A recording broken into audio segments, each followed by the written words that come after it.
One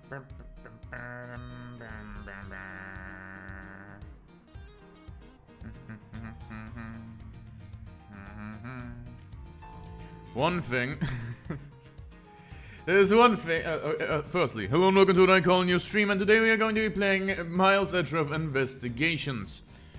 So, because of an OBS error, we have two streams. One is upcoming, but I'm just gonna delete this one. And no more stream. Okay. Now then, you know what? Fuck you. I'm turning on monetization.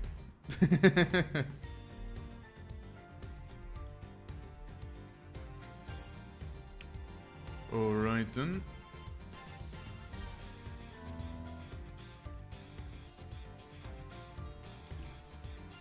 Case 5. We started yesterday, and we shall continue it today. I still haven't had the business meeting, so it can happen at any moment. At any moment I can just go away, because I'm being called to the business meeting that I mentioned yesterday. Just what happened will do. Now then, if you would please testify as to what you did up and on the roof tonight. Up on the rooftop. After this show, I left a pushcart in the rose garden and came to the embassy. Then they took a picture of me shaking hands with the ambassador. After that, they used until my next appearance. I had some free time, so I wandered around. That's when I spotted a chimney. A chimney like the rare is a rare thing, you know. So I wanted to play Santa and decided to give it a try. Larry, I thought I just finished telling you not to lie anymore. But it's kinda ultra embarrassing. And what exactly is so ultra embarrassing that you can't tell me? Gee, man, I just said it was embarrassing, so of course I can't blurt it out. So you're gonna have to reason out of me. As your superior, I command you to hurry up and expose this man's lie. I have every intention to. I'm not about to let us waste time on such a trifling matter. Rebuttal!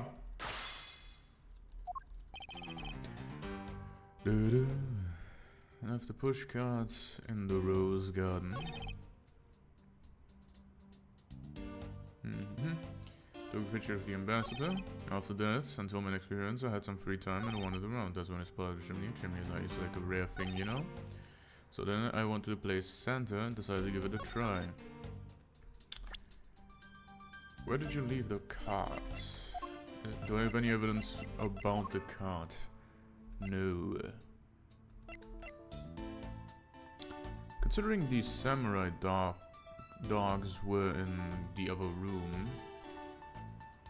Yeah, from the dressing room. So, since the card was filled with them, it should be in the dressing room. After the show, I left the pushpart in the rose garden. But that can't be true because of the samurai dogs. Objection! Never mind.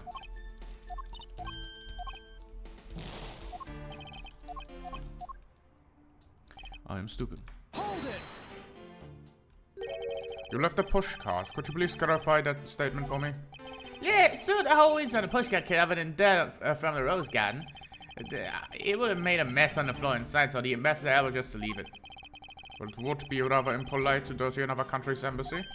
Come to think of it, I recall seeing the pink princess on my way to the embassy. And what was she doing? Nothing in particular, because she was being carried out by some doctor on the stretcher. She must have been incapacitated by the pain of her hip that she suffered during the show. So I came into the embassy, right? And then... You took a picture of me shaking hands with the ambassador. So you shook hands with the ambassador of the Kingdom of Alabas, did you? Yeah, can you believe it? I did something real cool for a change. But honestly speaking, there's nothing interesting about shaking some guy's hand. Hey there, you disrespecting another country in their very own embassy? As someone with roots in this country, I am feeling nothing but incredible shame at this second. Agreed. I apologize for his inconsiderate words. Now, Larry, please continue. What is it with all of you? You keep saying that kind of thing, and I'll tell you it's only lies. You're already telling us nothing but lies, so let's get it on and move on. Ah, Yeah, no, Eddie, you don't need to glare at me like that, Edgy. I still hate the characterization. He shouldn't be lying. Just that's not part of his character. After dinner, and until my next appearance, I had some free time and wandered around. You didn't have free time, but sure. Larry, I want you to listen very carefully and take this to heart. The whole point of your life is to cause misery and pain to everyone you encounter. No, I get it. I'm totally the bad guy again. I thought you his friend. Don't you think that was a bit harsh? Like G says, true friends are bosom friends. If you're in trouble, call your bosom friend who's surely you can truly cry on. Hey, bosom buddy. I hope you're listening very carefully to my testimony. It crossed your pea-sized brain, yet Agent Lang is only out to arrest you, Larry. Now then, are you wandering around inside the embassy, then what happened?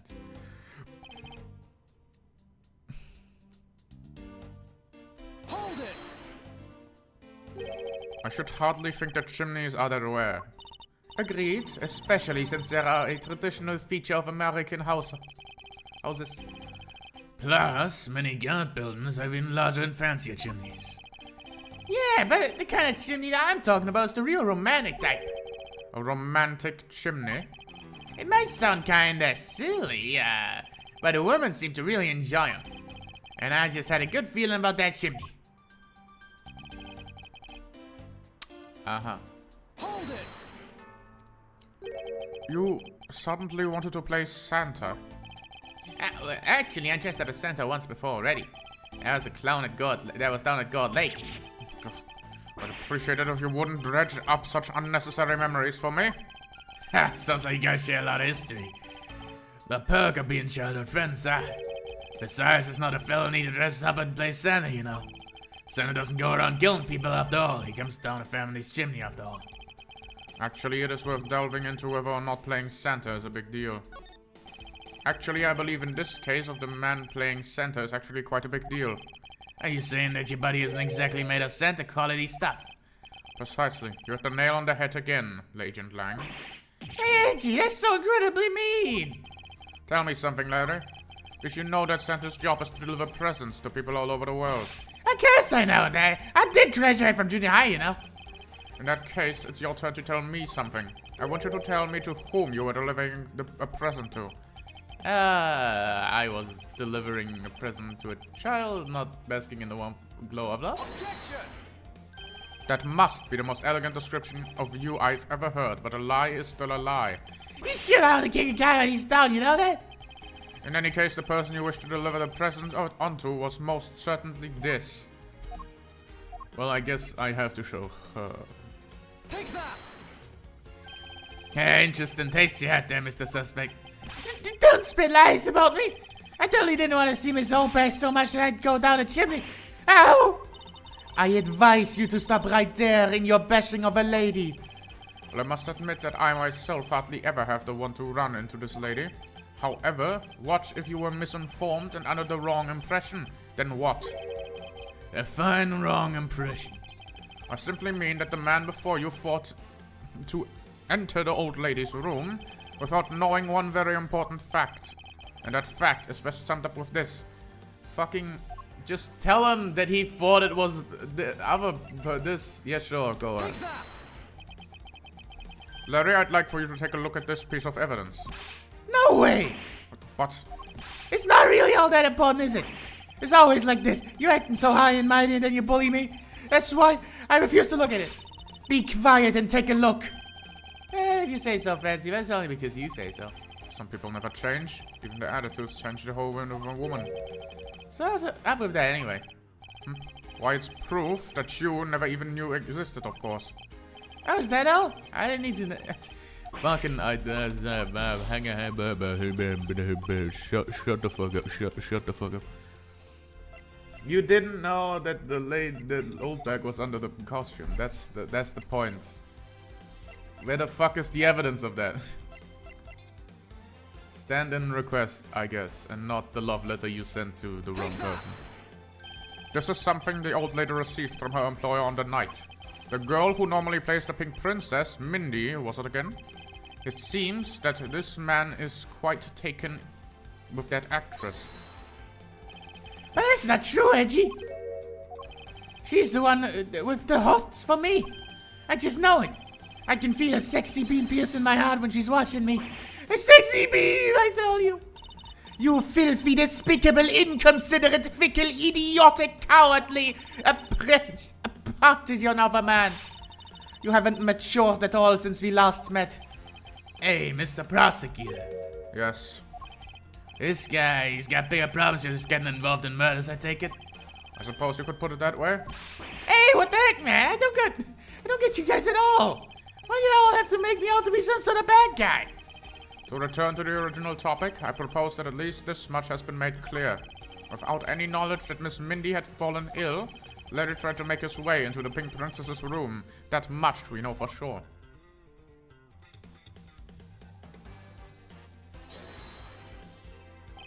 Hey, Edgy. Looks like I got the hang of this court thing now. But we're not in court at the moment. Shut up! Really? They didn't even type the shut up he normally says? Okay. Love this game.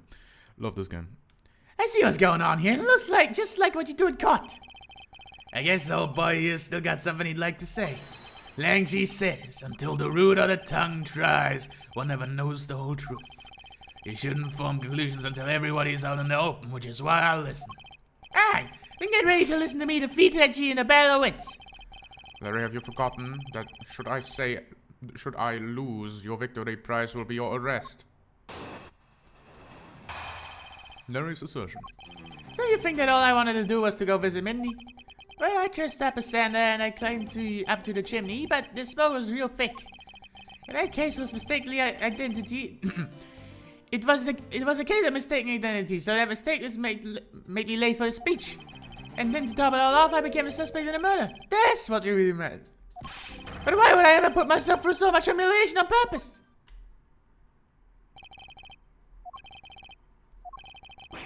Hey, someone say something! Larry, are you seriously trying to submit this? Not as a confession, but as testimony? So what if I am? Is there something wrong with that?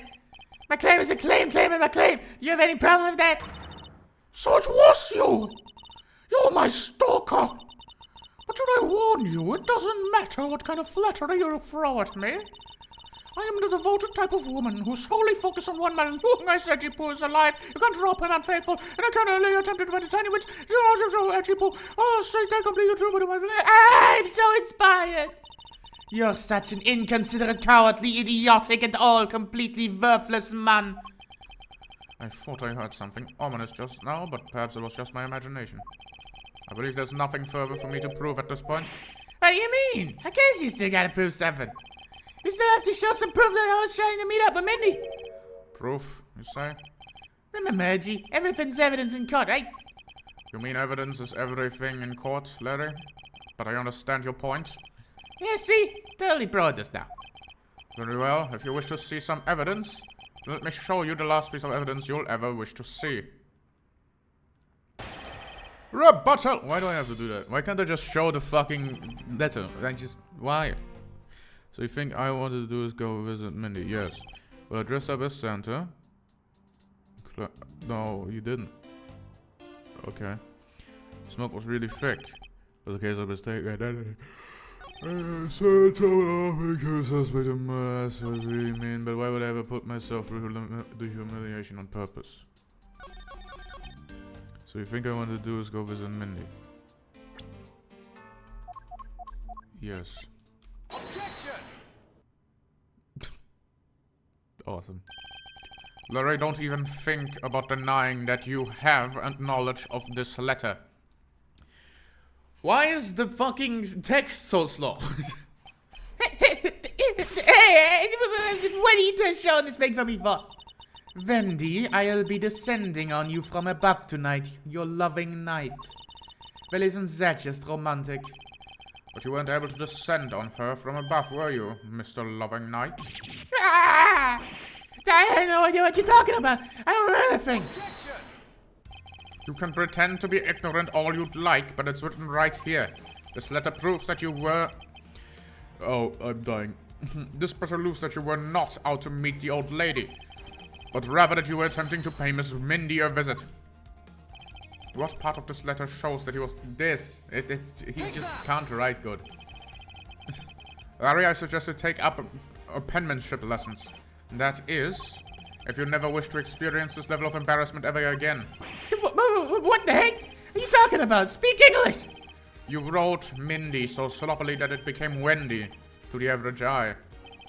Hey, stop picking on me. It's so embarrassing! Isn't that what childhood friends are for? They're the best, aren't they? For punching. And I'll never have to wait until we're off this crime scene. Yeah, gee, save me from the scary man! Sure, if you're willing to make amends, starting with your incredibly embarrassing mistake. That's me! Come again. It's a fake! Someone tried to get me, so they made the fake letter. It's to set me up! Accept your defeat graciously. But you guys are being so mean. Penmanship analysis. What's that? No matter who, all people have certain unique features to their handwriting. Ergo, all we have to do is compare the handwriting in this letter to a sample of yours. And we'll know soon enough who it was that sent this letter. I'll never write another thing in my life! It's no use, Mr. Loving Knight. For you already graciously provided me with a sample of your handwriting. Take that! This autograph in our mysterious letter. If we compare the handwriting, we'll know the answer to our questions soon enough. Confess now, Larry, to your miserable failure. I'm sorry! I did it! It was me causing trouble again. I admit it. You hit the nail right on the head, Nergy. So you finally confessed. I saw the pig princess being carried around in a stretcher and I got ready though. I wanted to go to Minnie's room, but the doctors wouldn't let me in. So what choice did I have? It was the chimney or the bus, Edgy. Your mind jumped from the door to the chimney. What a criminally overreactive imagination. Well, at least I was honest and wrote Minnie a letter and stuck it under the door. That way she wouldn't be shocked if I came down through the chimney. Except for the fact that the letter was an utter failure at conveying said sentiment. I'm really, really sorry. Larry, you may be a shameful, good-for-nothing blight on the face of humanity, or if I always knew you weren't the killer. I told you to trust me, because at the very least I can attest to that about you. Edgy, you're... We've lost a lot of valuable time because of you. Yahoo! In any case, I believe we can say that we now know exactly what happened. Mr. Larry Butts sought to climb down the chimney, not for the access of the crime scene, but to enter the room of the elderly lady next door. Great job, Mr. Prosecutor. Although I still find it a bit unbelievable that the two of you are friends. But a suspicion on that guy over there isn't completely resolved yet, so don't got any funny ideas about running off, okay? Oh, hey, what? Edgy, what does the Wolfman mean when he says that I'm not off the hook yet? He means that the murder weapon? Larry, did you forget? There are 2 layers of suspicion hanging over your head. That's exactly what I mean. We can't only refer to the words of the suspect after all. We may have figured out where he was and what he was doing all night, but the bloodstained samurai sword that was left at the crime scene, as long as there are no satisfactory explanation for that, this wolf will refuse to ease up on his bite. Hey, gee, that guy, he looks like he's seriously about to take a bite out of me. I'm well aware, and you should be as well, as this upcoming battle will be crucial. Thanks to the cooperation of our lovely bumbler, I've been dealt a very nice hand and sweet trump card. It looks like we're about to enter the final bout. Now, Mr. Prosecutor, let's see what you've got. You can easily point out the contradiction in the supposed murder weapon. But the real problem for me is figuring out what the real murder weapon is. This will be a high-stakes gamble. But this is one game I can't afford to lose. Why Larry? I was the one who found the body of the victim to mask too. Beside him was the samurai sword, glittering red enough for not percent of blood. It was supposedly to be a steel samurai's dressing room, but I found it here instead. Plus, I found the murder weapon Zona, the suspect Larry Butts in here too. Isn't that a bit far-fetched to accuse someone simply on the basis of ownership? Are the owner wanting to sneak in onto the crime scene? I think there's plenty to go on, don't you? If you're alluding to his reason for being by the chimney, we've already established that. Hold on there, Mr. Prosecutor. You two are longtime friends, right? Who's to say you didn't fabricate the evidence to give him an alibi? You're accusing me of fabricating evidence? You think I can believe anything you produce? Forging evidence is all you prosecutors do. This man has some serious issues with prosecutors. Yeah, but come on, I can't think of something as complicated as that, right, Edgy? Very, I can agree, because I know you and your personality well. However, Agent Lang knows nothing about you. Or for me, that matter. Or me, for that matter. I sense his hatred for my entire profession emanating from his entire being. Meaning that the only way I can prove Larry's innocence is to present irrefutable evidence. Rebuttal! This item was used on enough firing up a set of blood. I'm going to press that because we already know that the weapons are a bit hollow inside there, you see it? So, yes, press. Excuse me, but glittering red and offering up the scent of blood? Do I have to spell it out for you? I mean the sight and the smell of blood, of course. And according to the test, the blood on the sword belongs to the victim. The sword was made to only be used on stage, so it's not sharp. But it is pretty weighty. It's certainly heavy enough to beat someone to death with. Which leads me to suspect that the victim was beaten to death with that sword. Beaten to death, huh? This last statement is too important to just let slip by. Beside him, the samurai sword covered in blood. I suspect he was beat to death with that thing. That wouldn't make sense, because it's not weighty, because it's hollow. Objection!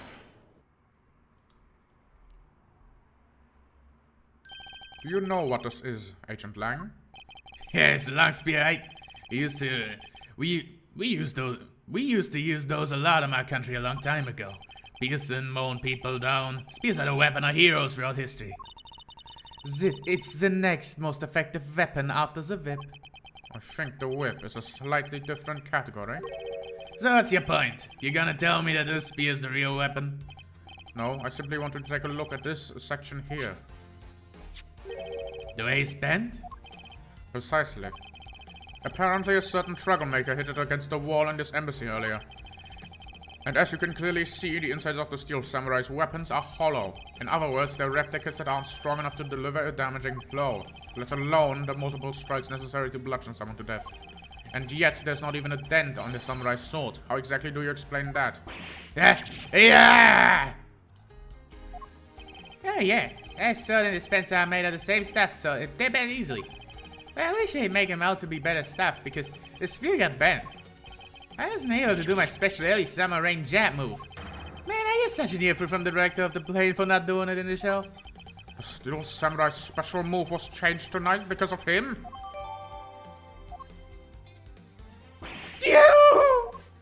That's more than enough of your whiny whimpering.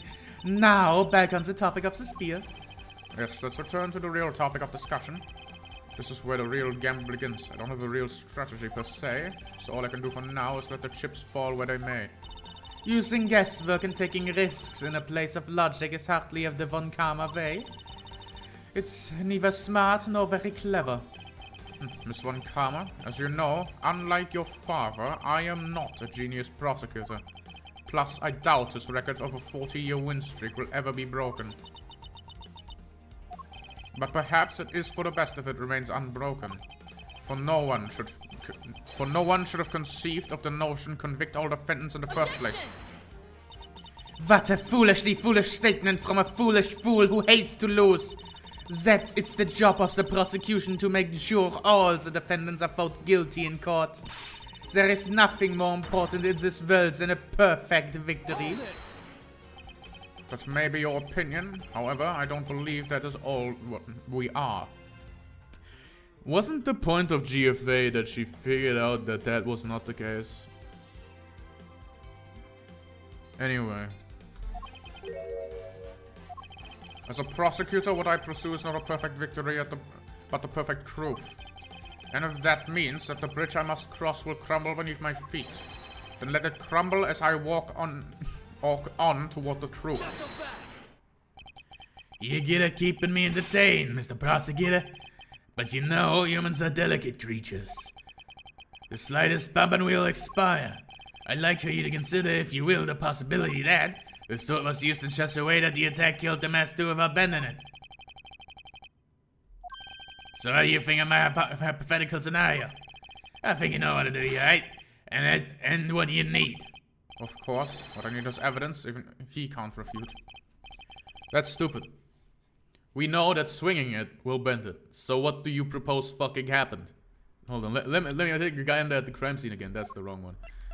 I don't have the crime scene in my quarter. I have only this crime scene in my crowd. Oh, fair enough. But the sword was laying directly next to the victim. What do you propose happened? Did you fall on it? It would still bend the fucking sword. What the fuck you on about? Why Larry Part 2? It's possible to use the samurai sword to kill someone, and under these circumstances, it's only logical. The only logical conclusion. We searched the embassy top to bottom, but the victim's blood is only on their weapon. So isn't it only natural that we suspicion would fall onto the owner of said weapon?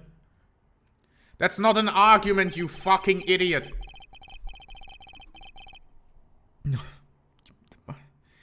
None of that made any fucking sense. Yeah, of course. Yeah, it's natural that if you find blood only on a single weapon, of course the owner is going to be the first one suspicious. But he isn't the killer. We've established that. So what the fuck are you on about? Anyway. How long do you intend to cling on to that preposterous Führer? As long as I want, because we examined every corner within the walls of this embassy. There's no stone we've left unturned. And we have managed to come up with only one logical conclusion. And that is the only place inside this embassy with the victim's blood on is the sword. You left no stone unturned? Is that a fact? If you got something to say, then say it in the only way I respect, Mr. Prosecutor. Yes, of course. In that case, allow me to make it all crystal clear to you. Rebuttal! No! How? May I inquire as to how you are able to make such a claim, Agent Lang? Lang, she says, capable of miracles beyond comprehension and mysterious creatures, a man. Rather than a man, it's Agent Lang's quotes that are getting increasingly incomprehensible. The human body is a mysterious thing, even with a toy like swords. It's easy to kill a man if you hit just the right spot. Which is why I think it's possible to kill this thing without leaving a dent. That's fucking stupid, but we can only be sure of one way or another by seeing if the wound matches the sword. I know that. But as long as it's a possibility, I can proclaim it as much as I'd like. This is so fucking stupid. This is like an absolutely idiotic discussion we are having right now. Just check the blade, then! Under these circumstances, the only logical conclusion. No. But you must know that your conclusion is wrong. Given the circumstances I'm in, the only people I can trust are my subordinates. Because they're a much more trustworthy bunch than you prosecutors will ever be. And you call yourself a professional? You still don't see, do you, Mr. Prosecutor? You have to earn my trust. And the only way to do that is to show me proof of another possible murder weapon. Another possible murder weapon? In this room, there's only one other thing left. This is going to be a gamble, but I can't withdraw from the game now. You're not gonna get me to trust you just by the power you glare alone, you know? Plus, I have other reasons as to why I think the samurai sword is the real murder weapon. Okay, so here I have to present a possible other murder weapon. So none of these were in this room. The statue was moved.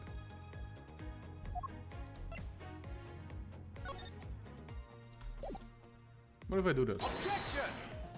No. I have to present him with the possibility of a different murder weapon. The statue was moved, so I think the murder weapon is the statue. He got put on, he like got punched with it. Why do I have the flowers? Don't know.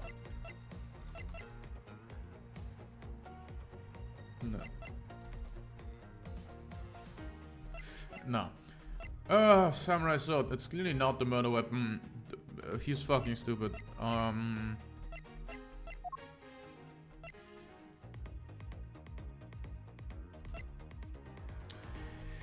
This is a certified guide moment. Because, like, this entire argument is stupid. Look, I'll play ball if I believe that this whole situation makes any sense. But this doesn't not. This is like, why am I here? Confrontation. Oh, they fucked up the links. That's unfortunate. So investigation, I did that.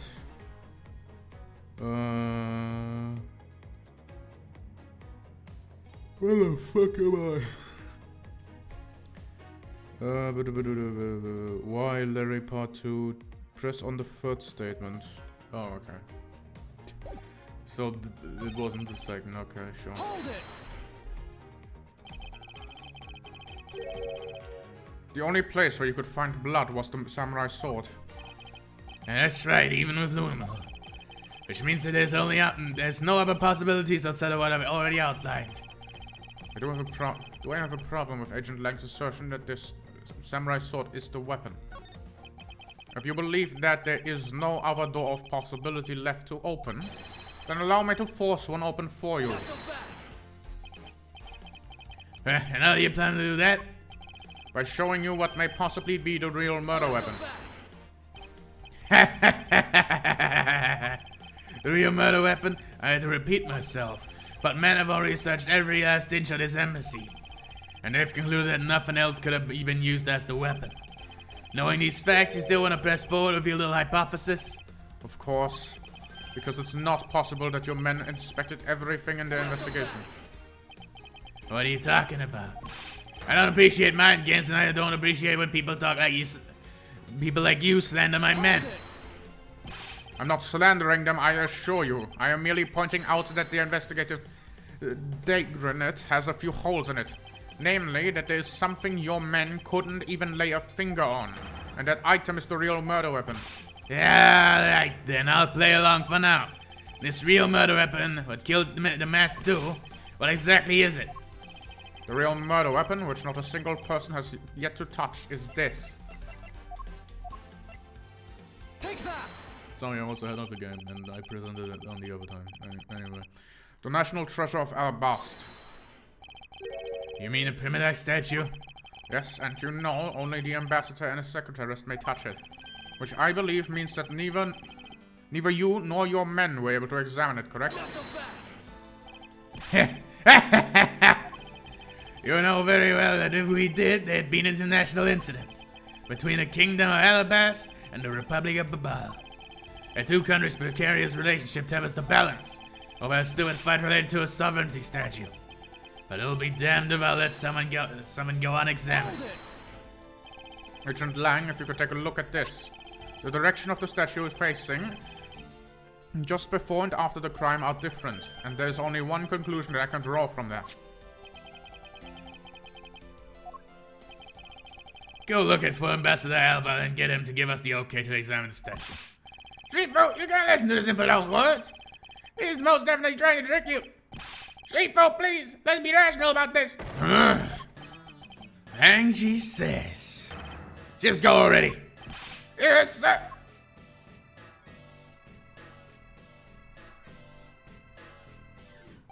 Street folk. Yeah?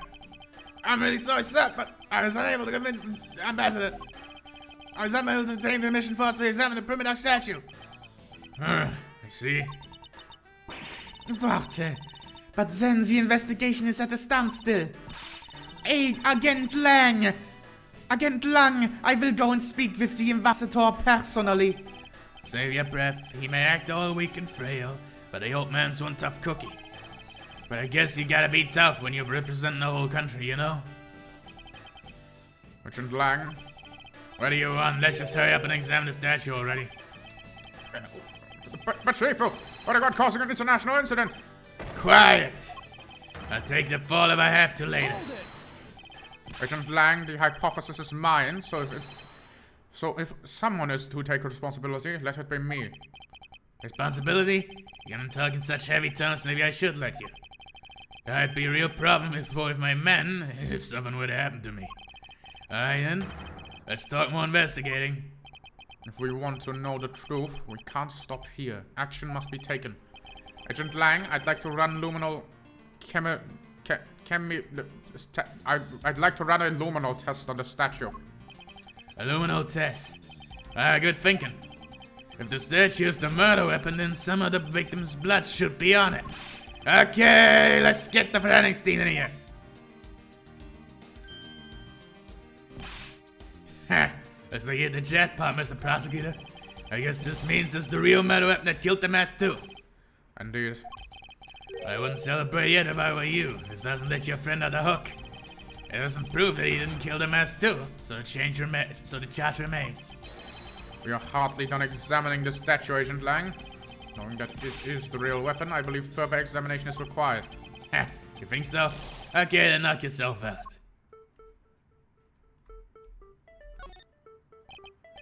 Upon closer inspection, he really does look like the Steel Samurai. Hey, maybe that's why they chose him to be the goodwill ambassador. I actually can't discredit that hypothesis. Or maybe the people at the embassy just really like the Steel Samurai. That's absolutely preposterous. I don't think it's that unlikely. We mustn't go around announcing people's opinions. And yet, look how easily you discredit mine, and not that I care. Not that I care why they choose him. That's a handprint. Oh, And how do you have here? The sturdy smush. It looks like a handprint. That's the definitive bit of evidence you're doing under here. Looks like we got some fingerprints to analyze. Worst case scenario, this print belonged to Larry. But it looks like it's too late for me to do anything about that now. Hey, forensics guy, I want results on these fingerprints ASAP, you hear me? Agent Lang, I have the analysis results, sir. Good, and? Sir, about the prints we lifted from the bottom of the statue. Well, the victim of the murder in the Babalese embassy. The prints belong to him, Mr. Manny Coaching, sir. Well, that's... What's going on around here? No, that's impossible. Each Prime Minister statue can only be handled by someone of that country. But by the very fact that Mr. Cochin's fingerprints are on this one, it leads me to only one conclusion. The statue is actually Barbalise's prime statue. Impossible! It can't be! Yeah! Larry never once set foot on Barbalise's soil, so he was free to go. However, this new piece of information only served to confuse us even further. The ringleader of a smuggling operation was killed with an alabastrian knife in Babal. And the master was killed on Arbalesian soil with Babalese national treasure. And the mystery of the great thief Yadgarasu who visited both countries. The pieces were there, but I had yet to see the big picture they were to form. Right now. Shit. God damn it. Fucking god bitch ass motherfucker. March 14th, 9:21 p.m. Open air stage. I've left the Master's investigation to Francisca and returned to Babal. I suppose my first order of business should be to look into Babali's statue. Mr. Edgeworth! It's okay, what's the situation? Oh, it's great. Investigating is so much fun. In other words, they've made absolutely no progress.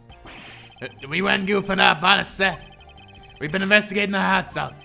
Very well then, would you care to give me an update on your investigation? We had a real fun time, sir. I knew it. Zero progress. In any case, Detective Gumshoe? Yes, sir. You have permission to enter the Alabastrian embassy, is that correct? Yep. As a local detective, I'm helping out with the investigation on both sides, sir. Good. In that case, I can leave these pieces of evidence with you. They belong to the lady under the Pink Princess's mask. The Pink Princess? The kind of lady was playing us, sir. The kind that was also playing the role of the Pink Badger yesterday. Understood, sir. If I happen to run into her, I'll give them back to her. And if I don't, then I guess I'll unload them somewhere. He doesn't seem all that enthused to go find her, but I can't blame him. Now then, I don't believe I'll be needing these anymore either. What? Are you really going to throw that autograph away? Yes, because that steel samurai was a fake. Wait, what? What do you mean a fake? Now then, I believe it's time for a little housekeeping. So what did we throw away? We threw away a whole ass page, goddamn. Alright. Z.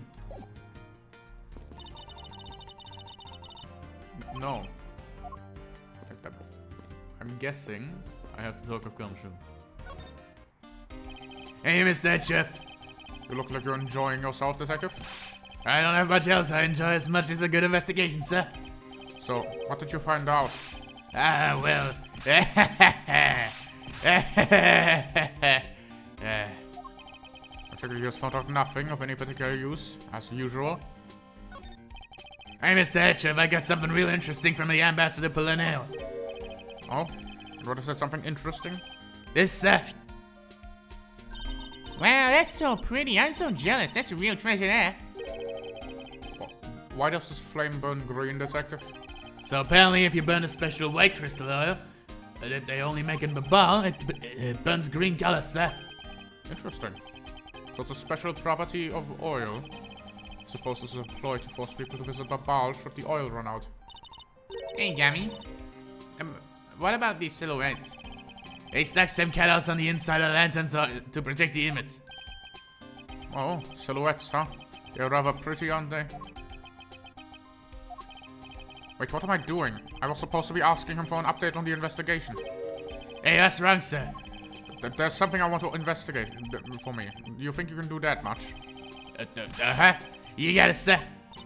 Hey, that's not fair. Why is Gummy getting out to do all the fun stuff? Well, that's because I am Mr. Edgeworth's partner.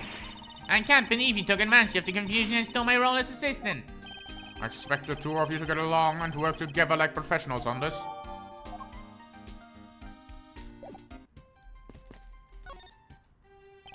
Oh, so you're back now, are you, Mr. Edgeworth? You must be tired. Here, with these you can eat whatever you'd like. And these are discount tickets for a cafeteria. They open tomorrow at 10 in the morning. I appreciate the concern, however these coupons really do nothing for me right now. This open-air stage, what function does it serve exactly? Well, normally we use it for a variety of events. It's all to attract the extra bit of attention to Babal. I heard that tonight over in the Albal Bastion Rose Garden, Ambassador Alba was going to give a speech. But you know what? Many told me that I really should give a speech too. Mr. Colchin told you that? Yes, he did. Which is why I thought I should give a speech of my own. But unfortunately, I wasn't able to. Because of the fire that Yatagarasu started. Exactly. Ambassador Palermo, I'd like to ask you a little more about the Primidox statues. Oh, I see. Well, let me ask you this. Did you know that the Alabast and the Babal used to be one country called Godopia? Yes, I know that much about your history. Well, the Primidox statue belonged to the founders of Godopia. At least, that's how the story goes. It was bequeathed into the King of Godopians as a symbol of the country's wealth. So it was meant as a symbol of sovereignty and the right to rule, I take it? Yes, that's right. Which is why both countries are so adamant about their claim. We hold the real statue, therefore we hold the right to rule, is their reasoning. It's pretty petty when you think about it, though, I suppose. If the Alabast and Babal were to re-establish relations, shouldn't that put an end to the squabbling over the statue? I have no reason to believe so. The Primidox statue is even more important now. As a key to diplomacy. I wonder if Ambassador Palermo knows about what has happened to the very important key to diplomacy. Perhaps I should try showing him this key and see what he has to say about it. Ambassador Palermo, there's one thing I'd like to ask you about. Yes, oh, and don't worry, you can ask me more than just one thing. How about 2 or 3? In exchange, I expect you'll be coming to the ball, yes? Thank you, but just one thing is all I require. Manny Colchin, I'd like to ask you about this man who was your secretary. Sure, I'll tell you what I know. Thank you for your cooperation, Ambassador. He was, well... If I had to put it in one word, he was an able man. If there was ever anything I needed as an ambassador, he was able to get it from me. To think that a man like that had a hand in the smuggling ring right under my nose, going completely unnoticed. Actually, I suppose, because he was an able man, I was unable to detect his dirty dealings. Sounds like Mr. Colchin had a very sharp mind. Recently, Manny had been really busy. Since I became the Barbalese representative at the Country Unification Council, he's been working tirelessly to cover my work for me. I'm sorry, but what is this Country Unification Council? Oh, well, you see, as tonight's events proceeded without a hitch, our two countries were to reunify and become one again. But I guess with how things turned out, that dream won't be realized anytime soon. I suppose not. Oh, that's the statue. Ambassador Palermo, if you could please take a look at this for me. The prima doc statue sitting in the alabaster right now is actually belongs to Babal. So it would appear. I received a call from Miss Von Karma about this earlier. And you will understand why I wish to inspect Babal's prima doc statue immediately. Because the statue currently in your country's possession... Yes, well, I've already inspected it myself. And it is definitely alabaster statue. I know, because it's the real statue. Then you're saying that the Babal was a replica? I'm embarrassed to say it's true, even though I knew that someday it would be exposed. I received my orders from the leaders of Babal. That I was to negotiate with Ambassador Alba at this event. I was to negotiate with him and fix the result of the evaluation tonight. To say that we could not determine which statue was the real one. Why are you telling me this? Well, because you already figured it out. Our statue is just a hollow gold shell. Even if Babal were able to lose face at the reunification of the country, is what is more important. I'm right in thinking that, aren't I? I'm not making a mistake, right? If you don't know yourself, then I won't pretend to know either. I never thought that by being betrayed by my own secretary, the real symbol of wealth would be given to me. Isn't that simply ironic? Hey, where are you going? Are you heading back to the Ablabast? Yes, but before I do, I suppose I should give you a summary of what's happened. Ah, I see. So there's been a murder in both countries using an object from the other country?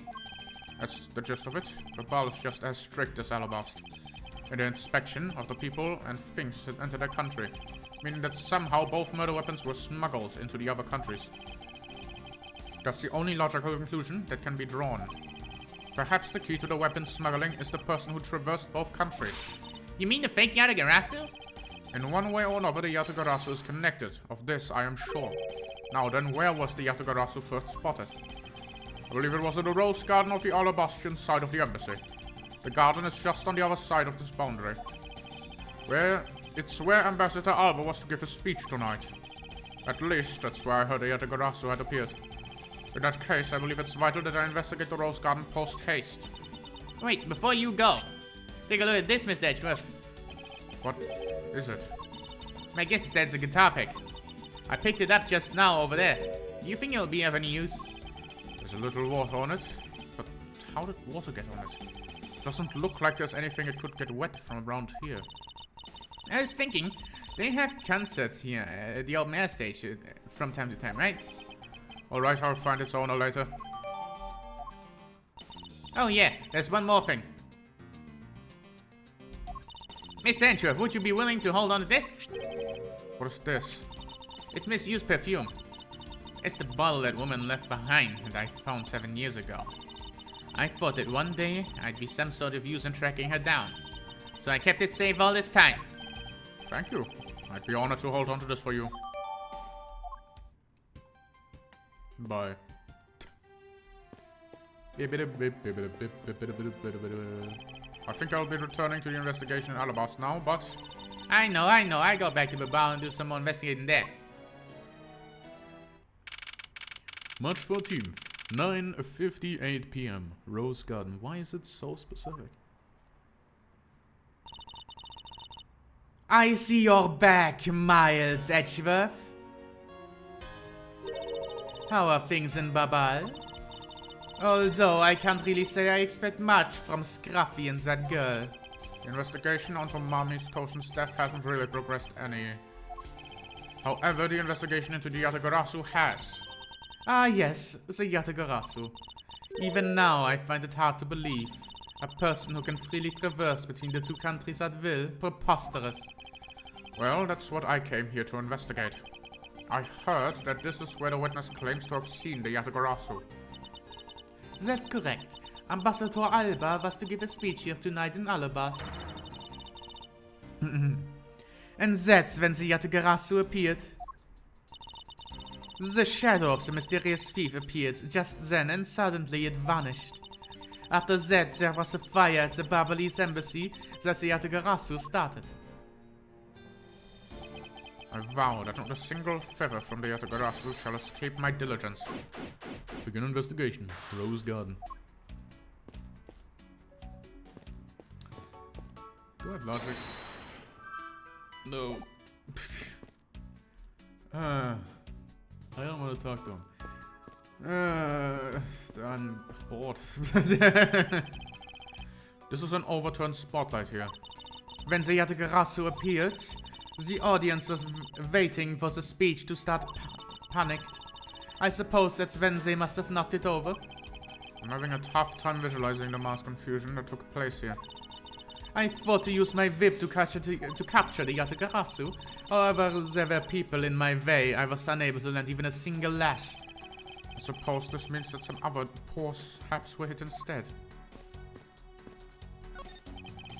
Is it possible that Yatagarasu hit in these bushes? Of course not, they are roche bushes. You've been spending so much time with Scruffy and that girl, they're rubbing off on you. But it's alright, I'll wake you up from your stupor. Now, the next time you feel like sleep talking, remember I'll whip you for real. I've tried to do myself up a possibility and this is what I get. A statue of a woman? I wonder if the lady is pouring water. What? It says that it's a statue of the queen who spoke to the love of the king, to King Primidax. Well, Miles Edgeworth, it seems that you are lousy at reading a woman's heart. I opened my mouth about a statue and she somehow made a little leap to that. Well, he is gay. There are roses scattered on the surface of the water, creating a pleasant fragrance. It's not just for aesthetics. The pool's water is also used in putting out fires. I see. Oh. The pool stopped filling itself automatically. The fountain spurts are set to stay open until the water reaches a certain level. If the water is used to put out fires, I suppose it must be refilled to its normal level. Which suggests that this pool was recently used somehow in this embassy. I guess I'll take some notes about it just in case.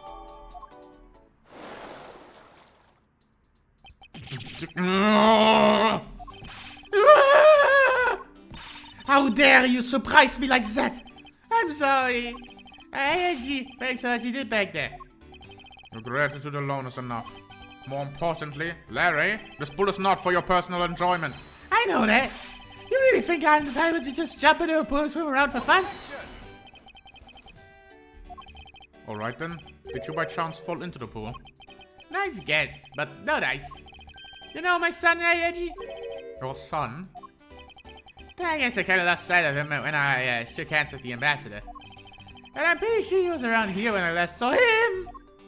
You imbecile! How can you be so flippant at a time like this? What are you going to do if your son fell into the pool? And how old is this child of yours anyway? Huh? Oh, how old is he again? Larry, this is the first time I've heard of a son. Who exactly is the mother? The mother? Oh, that chick, the pink princess. The pink princess? Miss von Karma, I was a bit confused by this man's words for a bit there. However, I believe what he's talking about is the doll of the Iron Infant. Yep, because I'm the Steel Samurai, through and through, heart and soul. And the Iron Infant is my cute little son. You have given a whole new meaning to the phrase, an astounding fool. Larry, we've not seen... hide nor hair of the Iron Infant. But rest assured that if we should find him, we'll let you know. Now get out of there. Sounds good. What? Sounds good. And in that case, I'll go search over there. Hey, wait! That's not as good. It's not as if you'll get very far swimming around in that pool. Though it's unrelated to the murders, he sure knows how to cause a lot of trouble. That was painful. The statue bears a resemblance to the Primidox statue. The plaque says King Primidox and the battlefield. In order to save the Queen, King Primidox put his life on the line and went to war. So Primidox is actually a person of royal blood. I thought he was simply someone imitating a character from an ancient legend. Well, what surprises me is that the real person who looked like the Steel Samurai existed. I suppose there's that too. I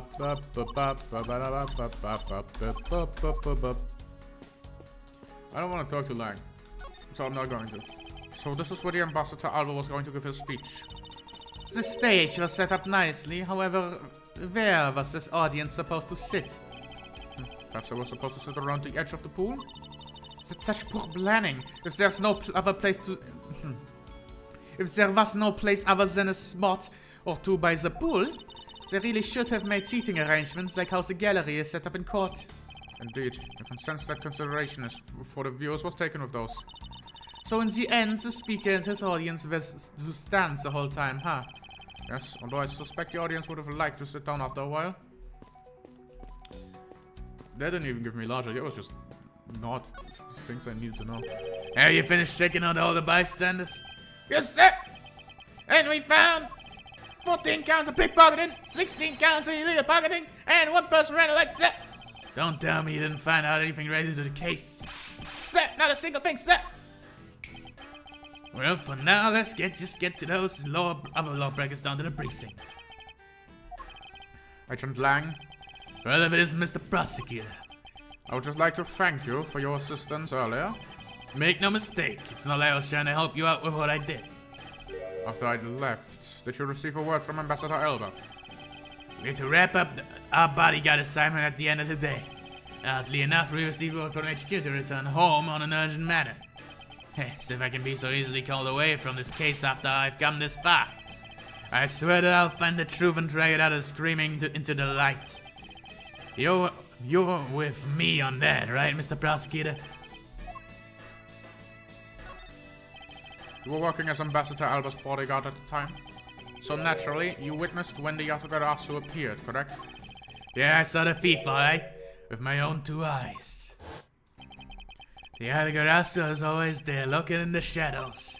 But when the spotlight was turned on from the ambassador's speech, a shadow appeared. As when the cries of "It's the Yatagarasu" rang out, the next second the spotlight went out. And by the time we got the area lit again, the deaf thief had vanished. When we investigated afterwards, we found out the reason the lights went out was because someone had unplugged the extension cable for all the outdoor electronics. If it was someone doing it on purpose, or simply a guest who tripped over it, we don't know. Well, one thing's for certain. The Yatagarasu is here. So you're saying that basically all you saw was a thief's silhouette? Yeah. If all you saw was a shadow, then it's entirely possible that the shadow belonged to someone else. Ha! Good thinking, sis. You just might be right. If it weren't for the fact that there was no one else with the same shape. Not among the staff or the audience members. My men have already done a thorough check of everyone, so I know I'm right. Someone else's shadow. That sounds like a plausible hypothesis.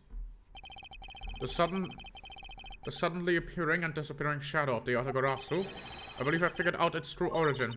I expected no less from my subordinates. Now, let's hear what you think of on the subject. What really cast the shadow of the Yatagarasu? You make a good question. I'll tell you once I figured it out.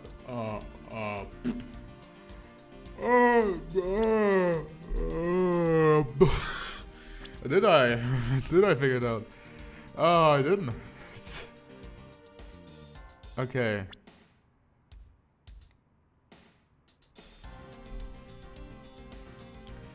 So if the shadow was here, on this, it must have been cast from here, right? Or maybe from here. Because if it was cast from here, this. But if it was cast from here, it's this statue. Because it was definitely a statue. What about this? Take that! The suddenly appearing and disappearing shadow of the Yatagarasu. It's not possible that it was created by the statue. Are you playing me for a fool, Miles Edgeworth? The statue bears absolutely no resemblance to the shadow of the Yatagarasu. You're correct. However, the statue is not a part of the is just a part of the whole picture. What do you mean, only one part? What is the other part of the real form of the Yatagarasu shadow? You make a good question here. I guess this is the other. Take that! It's another statue? The Yatagarasu shadow was made from the shadows of these two statues. Mate, what do you mean by that? Right now, the spotlights are all over the place. This is because they were moved when the guests were in a panicked state. However, if we were to restore the lights to where they were when the thief appeared... You believe that the two shadows will create the Yatagarasu shadow? Precisely. Now then, what as I reveal the true form of the Yatagarasu? First, we set up a spotlight to cast a shadow of the king's Primedux in the battlefield. And the shadow of the king's statue would appear to be the backdrop of the stage. Likewise, if we set a light up on the queen who spoke of love to King Primedux, her silhouette would also appear on the backdrop of the stage. Aha! So if we were to combine the two shadows, it looks nothing like the Yatagarasu shadow. Miles Edgeworth, how do you explain this grotesque shape? Calm down, Francisca. The way the light needs to be shown on the queen's statue is wrong. What do you mean by that? I believe that the whole king's shadow needs to be used for this work. The whole of the king's statue needs to be used for this to work. However, in the case of the queen, I don't believe her whole shadow is needed. Rather, the person who created the shadow only used one part of her shadow. Only one part? Yes, and this one part alone is enough to fill the rest of the Yatagarasu's shadow. Why didn't you say that in the first place? You're right, I apologize. It's a fucking hand. Take that! What's that? Think back to what was missing in his shadow. 5 long, thin areas, correct? Now what does that remind you of?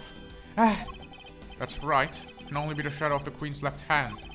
Francisca, can you please adjust the spotlight's position? So that it only shines on the queen's left hand. Alright, let's give it a try and see what we get. It's... It's exactly like the shadow I saw.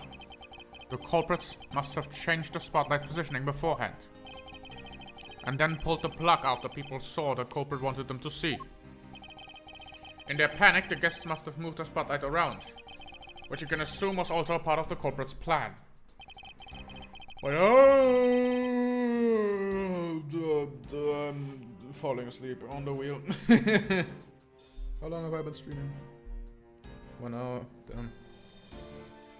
I'm gonna go for another hour and then leave because this is not entertaining. By the time the lights came back on, the Yatagarasu shadow had vanished. Which means that the shadow was a construct from the very beginning.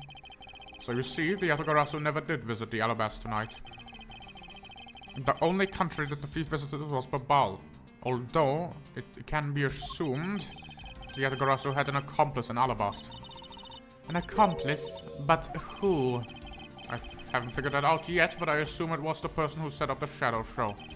I sense that the biggest clue yet is to solving this case is the existence of this accomplice. Investigation complete.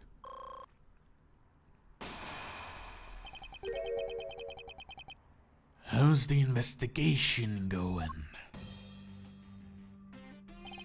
Detective Bat, have you come to join us in the investigation of the Yatagarasu?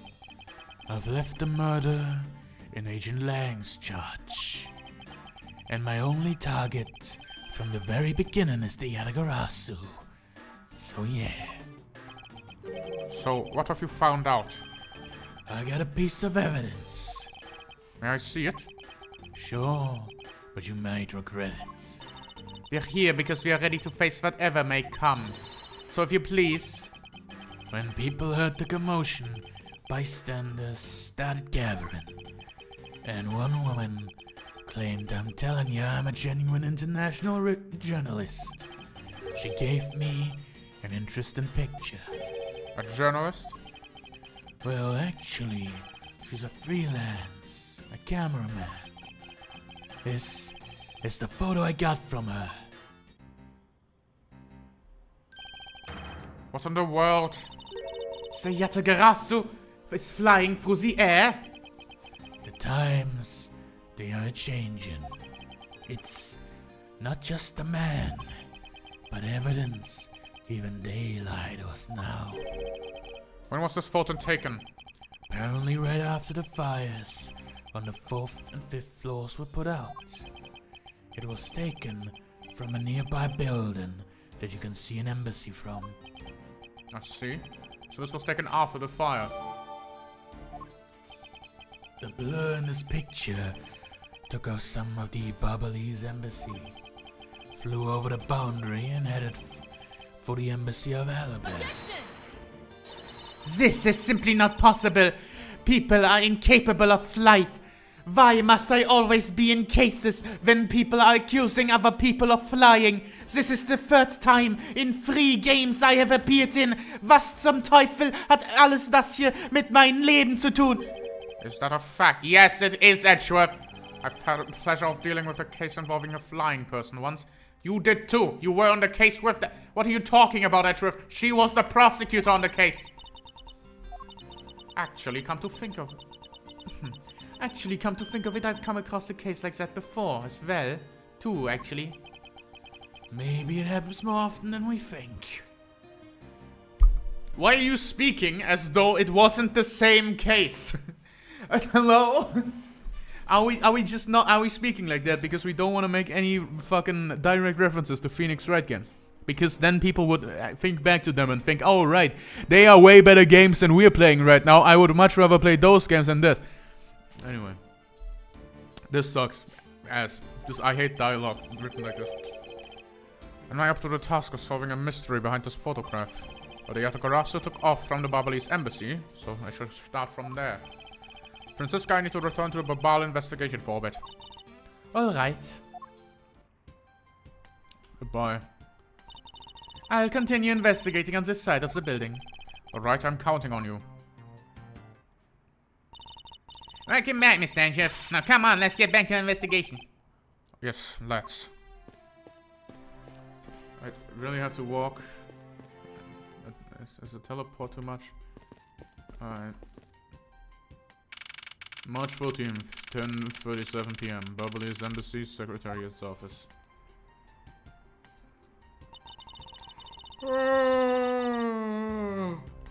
Oh shit.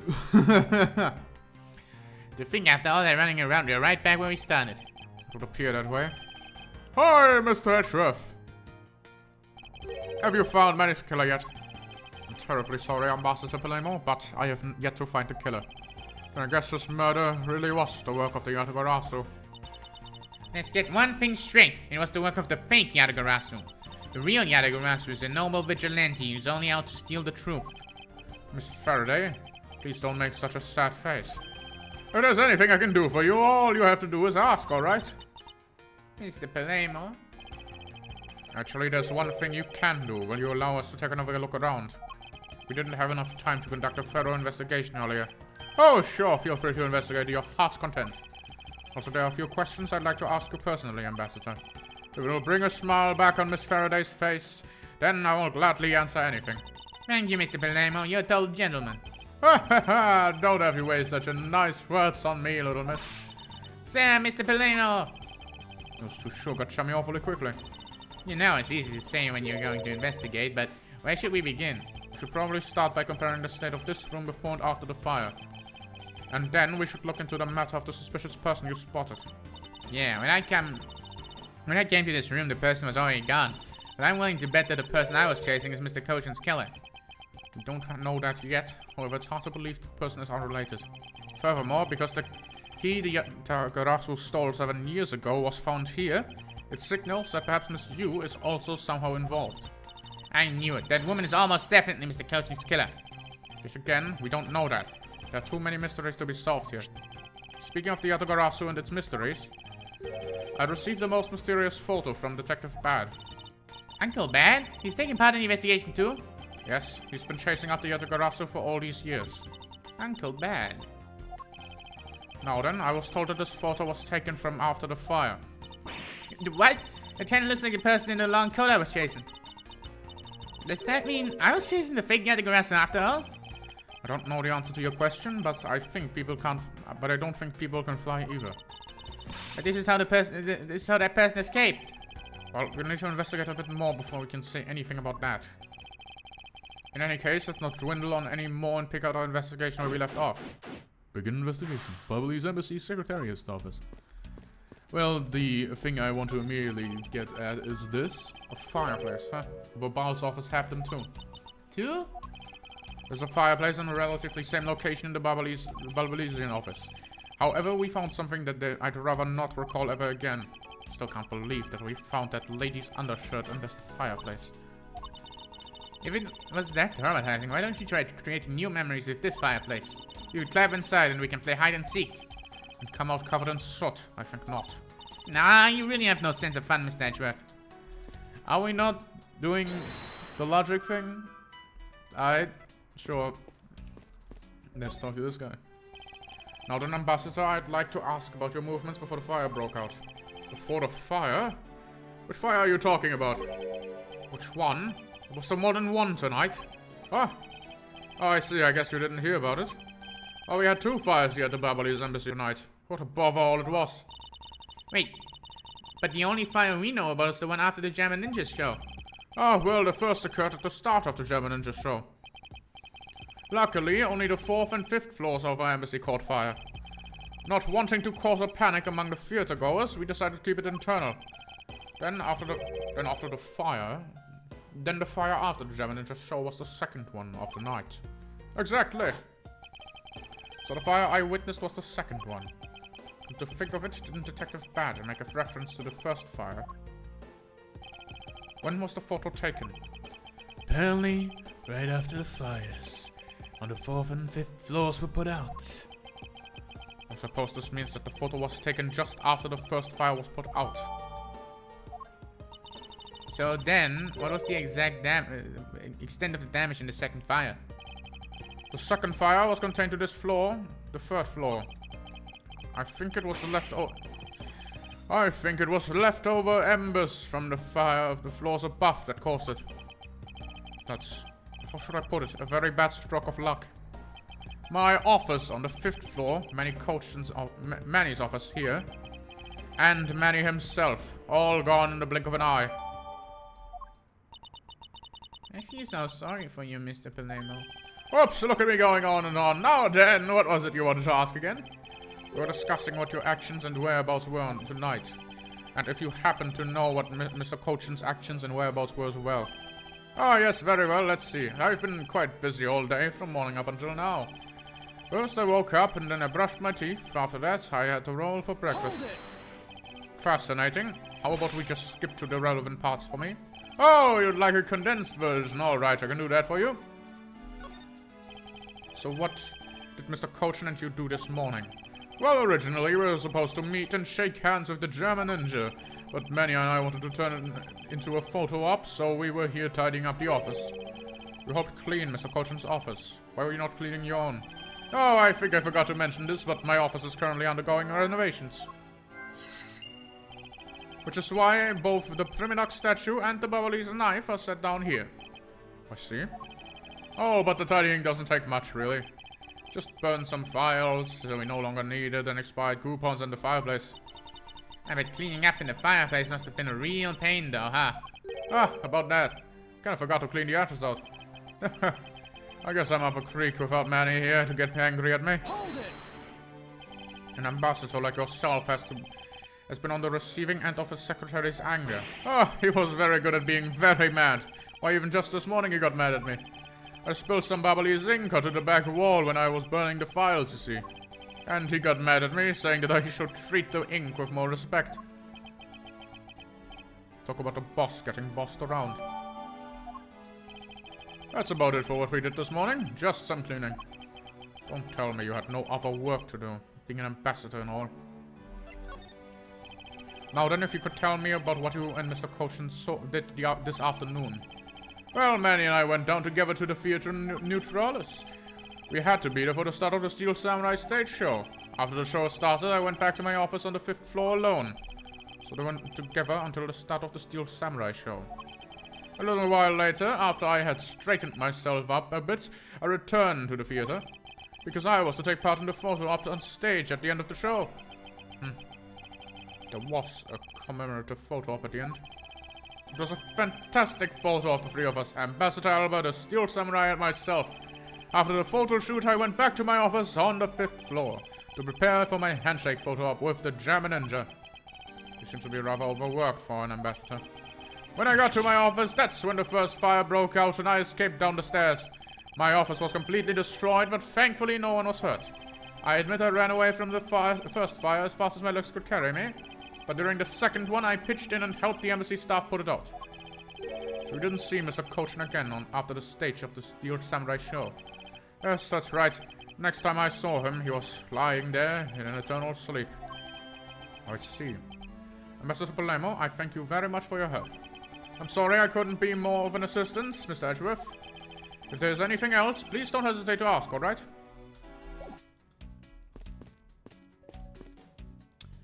I feel like if he didn't, like, we should, he just said he didn't clean this out, but it seems pretty clean to me. So, like, why can't I investigate that? Why can't I investigate that? I'm ahead of the game again. Ambassador Palermo, what exactly used to be here? That used to be a stack of brand new pamphlets. But it looks like they were all burnt up. I guess we'll just have to reprint them. No matter how fast we reprint them, they'll always disappear so quickly. Is the Bubbly's tourism industry really that hot right now? Of course! Although recently, the most popular vacation destination has been the Republic of Borigina. But we refuse to lose them. We've been hard at work promoting Babal. Interesting. Just recently returned from a trip to Borigina myself. Oh, how did you like it? It was alright. Probably shouldn't bring up the fact that I was a suspect on the flight home.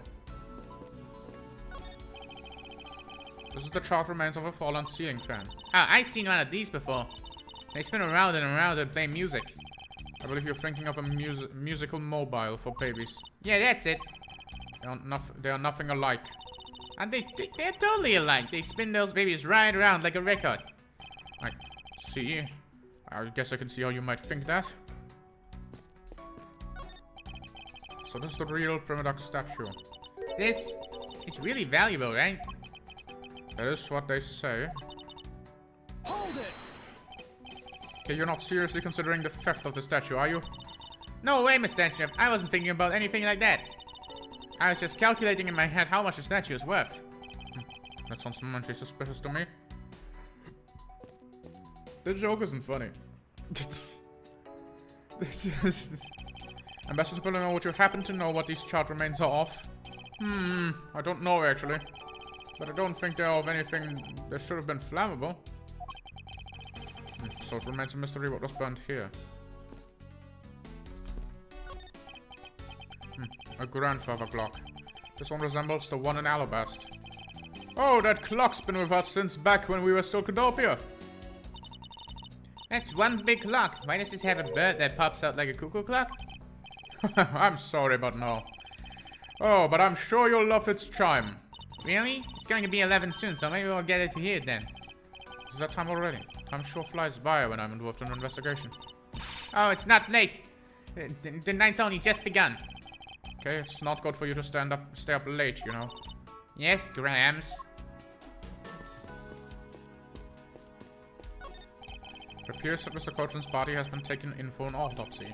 The white outline is all that's left to tell the tale for murder. It appears that this area was heavily damaged by the fire. Yeah, I guess we should hurry up and get started examining everything. I won't rest until I've found a new line. So I guess these embassy photos are just like normal photos, huh? Well, what did you imagine them to look like? I thought the balls would look like a flower and a time receiver like a butterfly. That way, it looked like the butterfly receiver was sucking nectar from the flower's base. If any country had a flower phone, it would be Alabasta, don't you think? Oh, then maybe the phone I envisioned would have been when they were Cadopia? There's really no point in asking me about something that I never experienced in the first place. You know what you like, Mr. Edgeworth, curiosity and imagination. Dennis Bubbly's ink. Burnt book. Name tag. Look at the paper. It looks like a bunch of flyers with coupons attached to them. But sure gives a lot away for different coupons. Maybe I should create one of my own. I should call it the Great Thief's Coupon. And what kind of discount would that net you? The 5-finger kind. What else? I'd steal an extra thing or two for the bearer. Things such as? Such as the truth. What else would I steal? What I wouldn't give to have a mountain of your coupons right now. That looks like a very comfortable chair. And it doesn't look like all that broken, so why did you try sitting on it? No, I'd better not. It's very important that we preserve the crime scene at all times. Wait, but you're always touching all sorts of things at the crime scene. That's because I'm a prosecutor and it's part of my job to examine things. And it's my job to be a great thief. Which is exactly why you're not allowed to touch anything.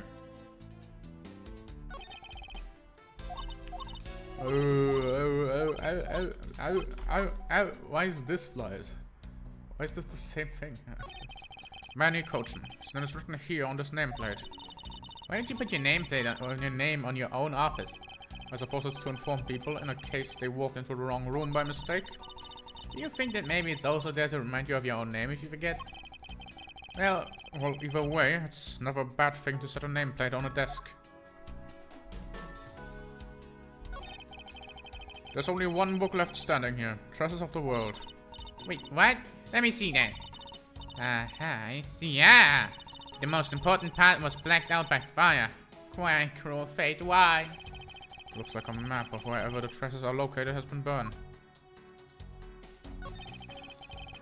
There's a bottle of Bubbly's ink on Mr. Cochin's desk. And it looks like there's still a lot of ink left inside. The seal is unbroken, so the fire probably couldn't get into the bottle to burn up the ink. Hey, Mr. Pinero, it looks like your precious Bubbly's ink is alright after all. What? That's odd. Hold it! Ambassador, what do you mean by that? Well, it's just that there's something strange about the ink. Do you mind elaborating on the statement for me, please? It's apparently some, the open thing. It would appear that the desk also fell victim to the fire. Well, it doesn't look too damaged. Oh, I think we can rifle through the drawers a bit. I suppose we really should take a look. The deuce. This is a rather unusual shape for a notepad. I suppose this must be another souvenir from somewhere. It seems that the contents of the straw survived the fire rather well. Now that's a sturdy desk. I guess that's the value of solid wood construction.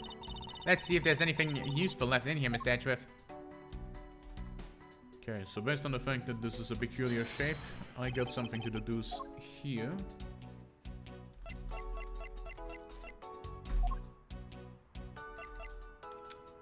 This. The shape of this notepad matches with the shape of this note we found. Hey, you're right.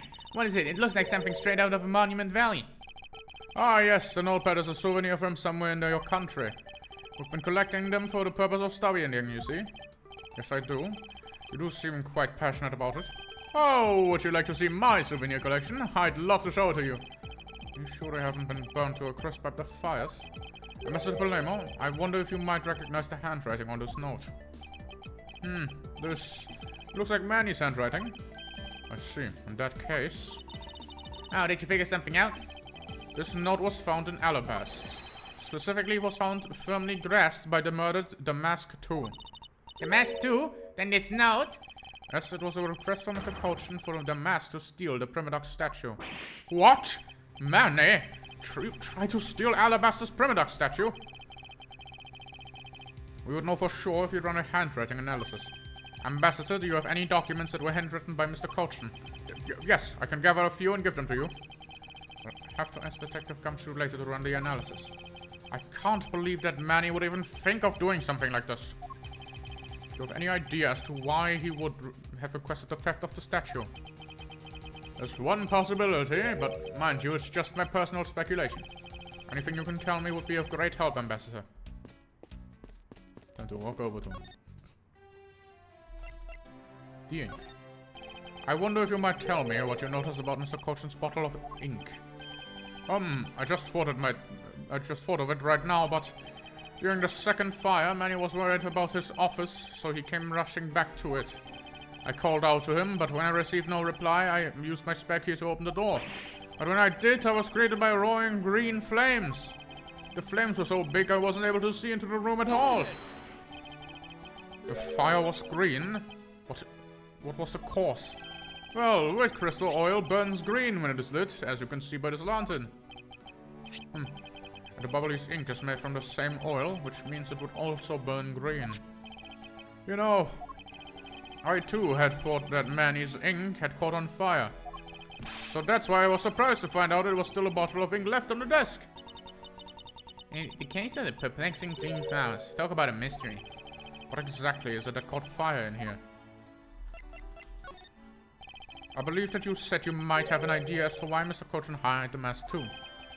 Actually, I feared maybe my fault. I was talking to you earlier. I was telling you earlier we were to determine which statue was a real one as a part of today's event. But because the Yadigarasa went to fire here, that got cancelled, didn't it?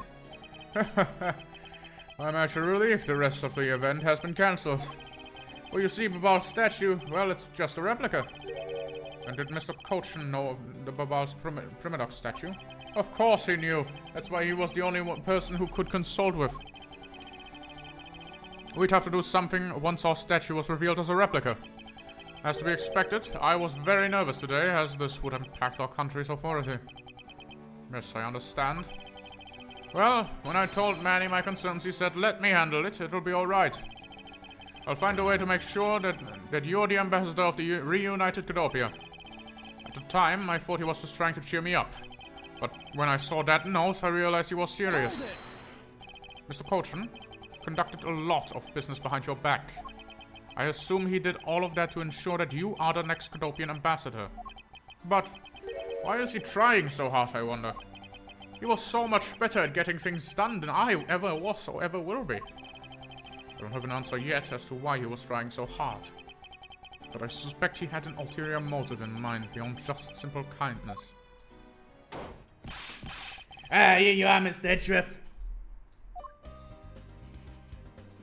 Detective Gumshoe, have you collected the information that I requested? Yep, got it all right here, sir. Here you go, Kay. Feel free to take a look. It's for you after all. That's all this, Gummy. It's all the information on the room that I got from the embassy and Interpol agent, people. Now we know exactly how this room was before and after the fire. Good work, Detective. It's nothing, sir. I'm an expert at getting people to talk.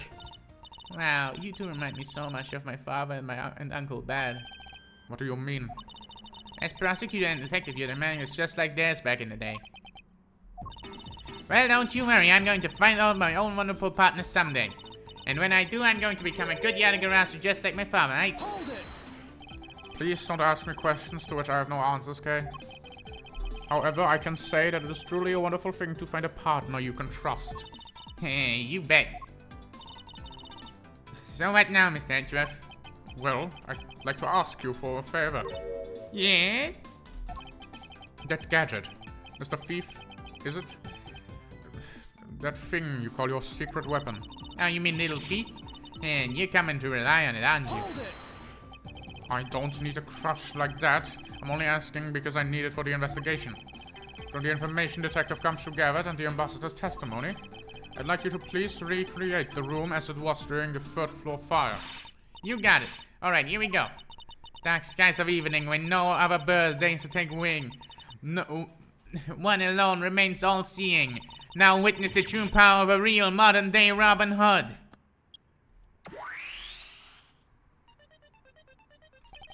It seems there are other things besides the ambassador mentioned that have changed. It's possible that we might find the escape route of the person K used as well. Oh, what is this? What sort of light show am I was not told about?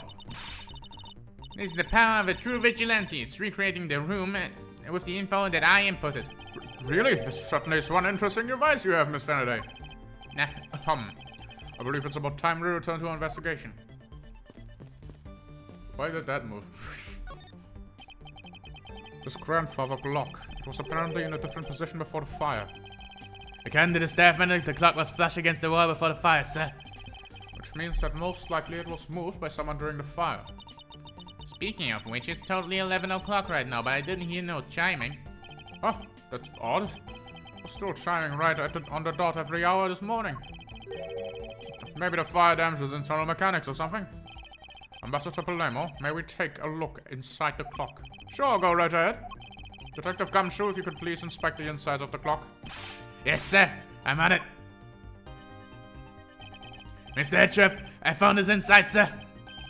Looks like a length of a wire, so that's what caused the clock to stop chiming.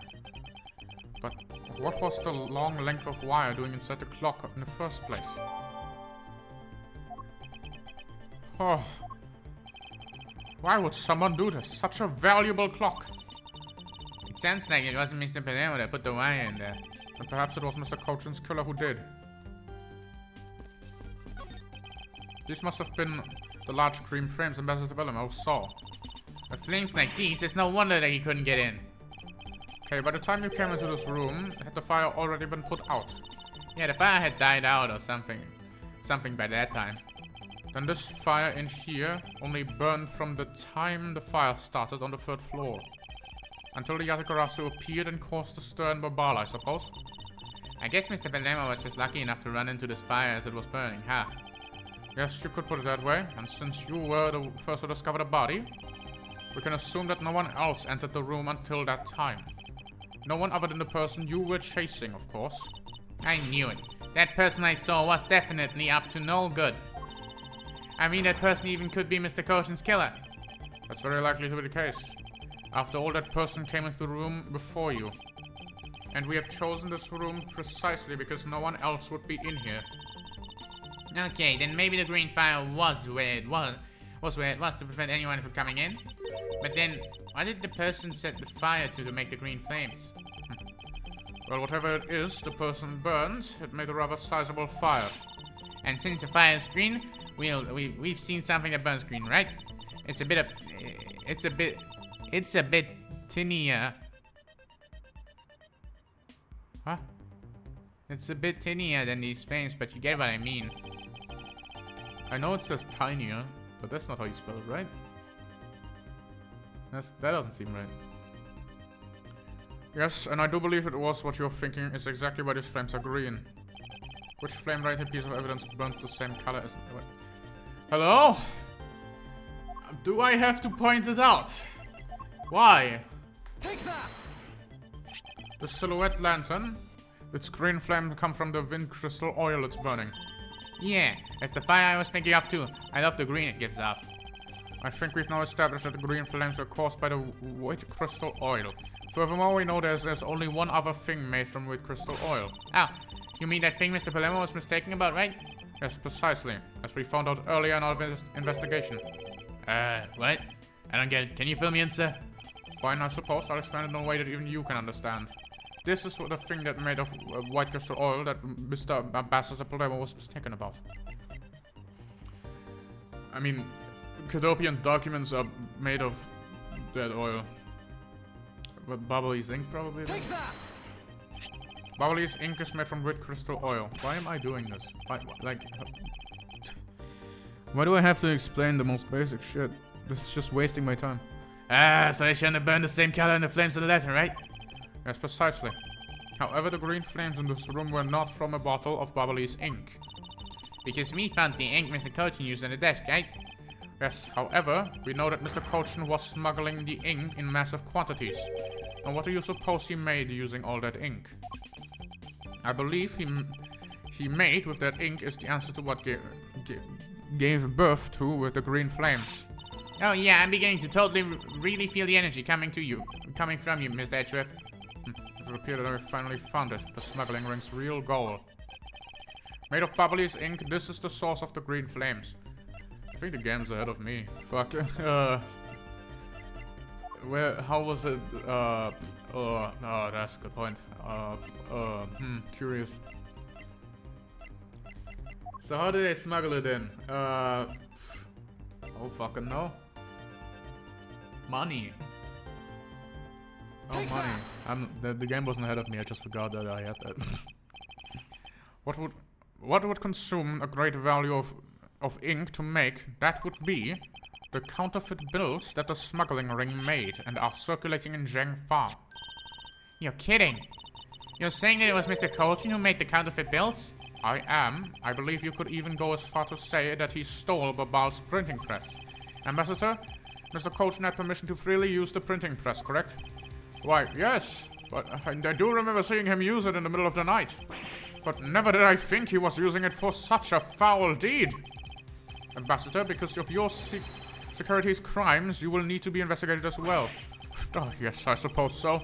Of course, a bit of a trouble for a few countries, haven't we? It is my duty to search out all who have shielded Mr. Colton and concealed his crime.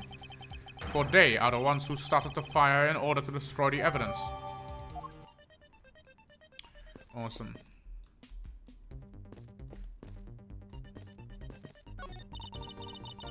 So, Babal's really into pushing the industry, into the tourism industry, right? Yes, it would appear that way. You know, I'd really love to take a trip. Hey, why don't you why did you take on after this case? You do already have a destination in mind. Well, I need to go someplace where I can continue my thief training.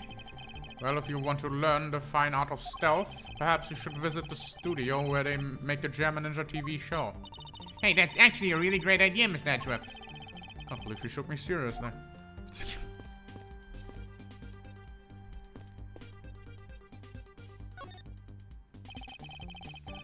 You can see the Albastian embassy through this window. So where were you when you were investigating over there, Mr. Edgeworth? Now you can see it from here. I was on the 5th floor. That's when the Master 2 was killed. What? You don't mean the Master 2? Ah, poor guy. As a fellow second-hand generation thief, I can't just turn a blind eye to this. Even though the Master 2 was merely an imposter to the original. A fireplace, huh? So Babal's over.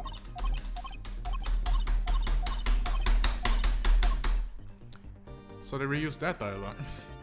Anyway. That looks like a very comfortable chair.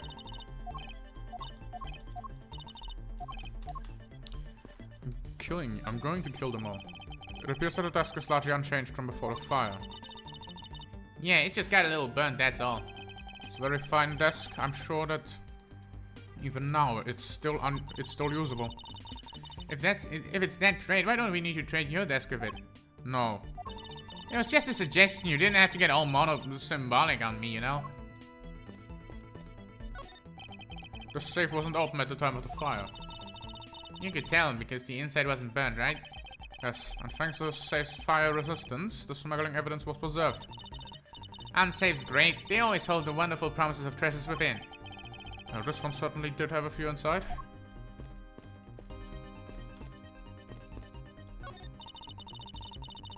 So by this time, the perimeter extension had already been strapped, right? It must have been, as one was covered in soot. What lousy timing! Just as two countries were about to become friends again, too. It would have been better if they had if I had stolen it for it to get caught up in that fire. Okay, I think I understand your sentiments.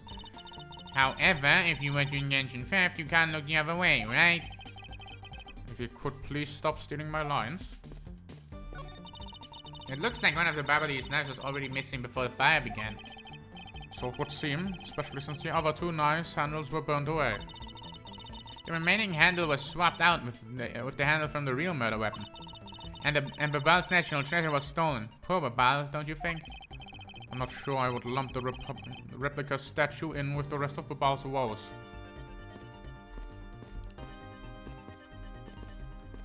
I probably have to talk to them. Detective, you took part in the initial Babal investigation, correct? Yeah, sure did. I also helped out both of the fires, sir.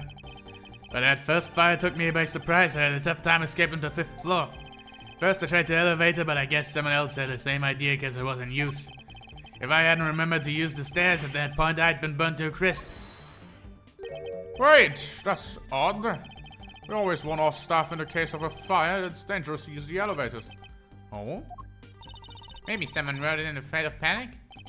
Detective, did you see the Yatagarasu that came into the Babalese embassy at all? I didn't personally. But the other staff members told me they never got a good look at the person either, sir. I wonder if you could tell me a bit more about what you discovered, Detective. The second fire broke out around the time Yatagarasu was spotted in Alabast. So that's when a suspicious person was spotted in the bar, which caused some panic. So no one was able to get a good look at the Yatagarasu that entered Babal. Yeah, all they saw was a mysterious person wearing a long coat. And that's not enough to make a positive ID, you know? Still, it was enough to make the people who received the calling card panic even more. I'm so bored. The person in a long coat. Sounds like the exact same person I saw. The Yatagarasu that appeared in Alabas was proven to be just a fabrication, a shadow. In light of that fact, the Yatagarasu that appeared in the Babal is also a suspect. You can't be serious. Not when we're this close to capturing the fake. I mean, Callisto you. So the Yatagarasu appeared, caused mass confusion, killed Mr. Coach, and then disappeared. By the way, Detective, why did you not chase after the Yatagarasu? I did, but well, his embassy's huge, sir. I got separated from the other staff members I was with, and I got lost for a while there. You didn't even memorize the layout of the building you were on guard, Detective. Yeah, I'll be sure to do it from now on, sir. But you know, thanks to me being lost, that I was able to come to Kay's rescue. Oh, is that a fact? Yeah, it was when I was lost and wandering around in the 3rd floor hallway, sir. And as soon as I heard a scream, I headed towards it right away. Ah, that's probably when I found Mr. Coachin's body. Yeah, I thought it sounded like us, so I got real worried and ran as fast as I could. And it was thanks to Gummy that Machino wasn't able to take me away. He covered for me until you got here, Mr. Edgeworth. Oh, I see. So he can be useful once in a blue moon. Shut the fuck up, Edgeworth. I hate you. You disgust me. So, okay, now, let's... in every game he's appeared in, he's had one high fucking moment. GFA. He, for the literally the entirety of the last case, just saved the buyer. Went off the buyer over and over again. Fucking sped through traffic until he had an accident. Literally put his life on the line there. Put his life on the line in the first game in case 3. You know, when the Mafia threatened to kill Phoenix, right? He was there to protect him. And you know, when Furio Tigre and John Armstrong were beating Phoenix, right? Gumshoe came in and was being a goddamn hero. Now, Gumshoe comes in, being a goddamn hero. And what does Edgeworth do? Calls him like gum on a shoe. You can't get rid of him. Fuck you. Anyway. Still, it's too bad that Agent Sheena got here before I did. I wonder where Agent Sheena was before you found her here. Well, just before I got to this room, I saw her coming out of the room next door. Agent Sheena mentioned something about chasing the Yatagarasu herself earlier. Well, she apparently helped out in putting the fire first. And then during the second fire, I heard she was busy chasing the Yatagarasu. She seemed to be a very dedicated agent. You would do well to learn from her. Are you pointing at me when you say that, sir? We've examined everything in this office, but there is one thing that bothers me. Perhaps I should ask the ambassador about it. Ambassador Belemo, there's something I'd like to ask you about. Yes? About this office, it appears to me to be very similar to the Ambassador Albus office. For example, the location of the fireplace and the position of the grandfather clock. Ah, that's right. You've also paid a visit to the Alba Bastion side of the embassy. Our 2 embassies actually used to be one. Yes, I know. Even the pamphlet mentions that. Which is why the building is bilaterally symmetrical. So no matter which room, the location of the fireplace is like the exact same location. The exact same. Even where the art is located is the same. As for my room, it's currently under renovation. We worked hard to make Manny's room look like the ambassador's office. You mean your handshake photo op with the German ninja? Yes, that's right. I mean, what's a photo like that worth if it's not taken in the ambassador's office, right? Yet another odd expression of Cabal's obsessively competitive spirit with Alabast, I take it. Thank you, Ambassador. That piece of information is all I need to connect the dots. Connect the dots? Well, anyway, I'm glad I was able to have some sort of help. Well, it's very obvious what I'm supposed to do, because, like, connect the fireplace and they're bilaterally similar, so... The Alabastian and bubbly sides of the building are symmetrical to each other. As we know that to be a fact, then this room's fireplace may also hide a secret passageway. Secret passageway? An alabaster fireplace turned out to have a revolving back wall. Revolving back wall? Sounds like something out of a ninja house. Has a chick like that built into the fireplace, sir? What? This embassy holds that kind of secret? There seems to be a lot about this room that you don't know, Mr. Ambassador. I guess it's time to pay the bill for letting Manny do that much work for me. Please, I really want to know about the real Manny and what you know about this room. What are you waiting for, Mr. Edgeworth? Let's get to the bottom of this. Agreed. The first photo says it's likely to be the killer used the revolving fireplace. It looks like just another fireplace though, doesn't it? So, how do you turn it again? In Alabast, I had to push where the X was on the far wall. I see you expect this, sir. Let's get what happens when I push it. Ah, you scared me, sir. There's something about this fireplace that lies a contradiction with the facts. Huh? I found the X where you thought there'd be one, right? We did, but there's something... That's not what I'm referring to. Something is missing from the scene. What does this contradiction mean to us? This is so fucking stupid. Just like fucking... Like, obviously, there's supposed to be ash. We know this. Fucking... Where's the ash thing? The testimony. Yeah. Ambassador Palermo, you said that you burned some old files in this fireplace today, correct? Yes, I burned quite a few files this morning, actually. But after you did, you forgot to clean out the ashes from the fireplace, correct? That's right, but why are you asking, and why are you making such a scary face? I'm sorry, I admit I'm a bit intimidating when I am serious, in any case. This is writing so bad. This is so bad. This writing is so bad. Take a good look at the fireplace and tell me what you find odd about it. Let's see. Huh. Where did all the ashes go?